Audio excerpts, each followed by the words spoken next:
أعوذ بالله من الشيطان الرجيم بسم الله الرحمن الرحيم أتأمرون الناس بالبر وتنسون أنفسكم وأنتم تتلون الكتاب أفلا تعقلون۔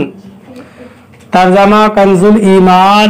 اللہ کے نام سے شروع جو نہایت مہربان رحم والا۔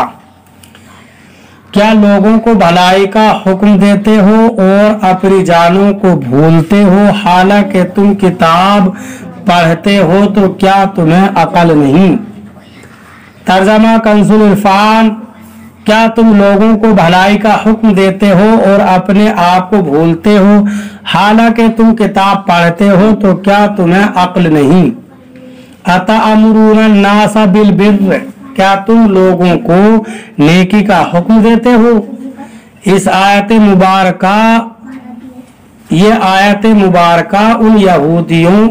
ان یہودی علماء کے بارے میں ہے جن سے ان کے مسلمان رشتہ داروں نے دین اسلام کے متعلق دریافت کیا تو انہوں نے کہا تم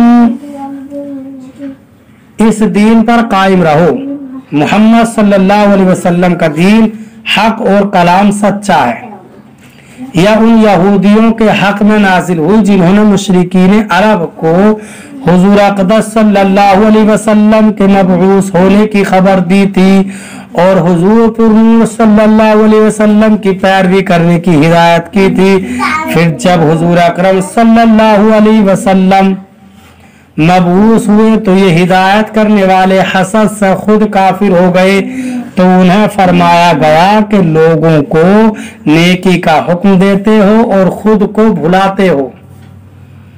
یاد رہے کہ اس آیت کا شان نزول خاص ہونے کے باوجود حکم عام ہے اور ہر نیکی کا حکم دینے والے کے لیے اس میں تعزیانہ عبرت ہے۔ یہاں ایک بات ذہن نشین رکھیں کہ معمولی فساد اس وقت بہت بڑے فتنے اور تباہی کی شکل اختیار کر لیتا ہے جب اس کا ارتکاب کرنے والے خود وہ لوگ ہوں جو دوسروں کو تو بھلائی کا حکم دیتے ہوں، لیکن جب ان کے عمل سے پردہ اٹھے تو معلوم ہو کہ گناہوں کے سب سے بڑے مریض یہی ہیں۔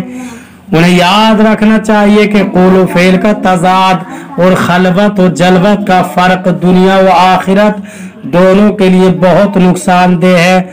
دنیا میں تو یہ اس قدر نقصان دہ ہوتا ہے کہ ایک مرتبہ کسی کے متعلق یہ تضاد ثابت ہو جائے تو لوگ زندگی بھر اسے منہ لگانا پسند نہیں کرتے، بلکہ ایسوں کے عمل کو دیکھ کر نہ جانے کتنے لوگ ہمیشہ کے لیے دین ہی سے متنفر ہو جاتے ہیں۔ اور آخرت میں اس کا نقصان کتنا زیادہ ہے اس کا اندازہ اس روایت اور حکایت سے خود ہی لگا لیجئے۔ چنانچہ حضرت عدی بن حاتم رضی اللہ تعالیٰ عنہ سے روایت ہے، حضور اقدس صلی اللہ علیہ وسلم نے ارشاد فرمایا، قیامت کے دن کچھ لوگوں کو جنت کی طرف لے جانے کا حکم ہوگا، یہاں تک کہ جب وہ جنت کے قریب پہنچ کر اس کی خوشبو سونگیں گے، اس کے محلات اور اس میں اہل جنت کے لیے اللہ تعالیٰ کی تیار کردہ نعمتیں دیکھ لیں گے تو ندادی ہو جائے گی، انہیں جنت سے لوٹا دو کیونکہ ان کا جنت میں کوئی حصہ نہیں۔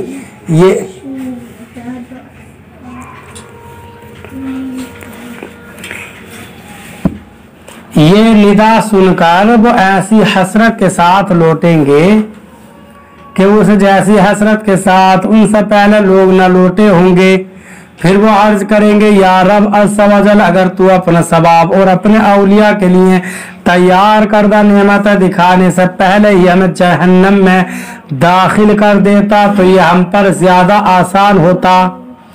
اللہ تعالیٰ ارشاد فرمائے گا، میں نے ارادتاً تمہارے ساتھ ایسا کیا ہے، اور اس کی وجہ یہ ہے کہ جب تم تنہائی میں ہوتے تو بڑے بڑے گناہ کر کے میرے ساتھ اعلان جنگ کرتے، اور جب لوگوں سے ملتے تو عاجزی انکساری کے ساتھ ملتے۔ تم لوگوں کو اپنی وہ حالت دکھاتے تھے جو تمہارے دلوں میں میرے لیے نہیں ہوتی تھی، تم لوگوں سے ڈرتے اور مجھ سے نہیں ڈرتے تھے،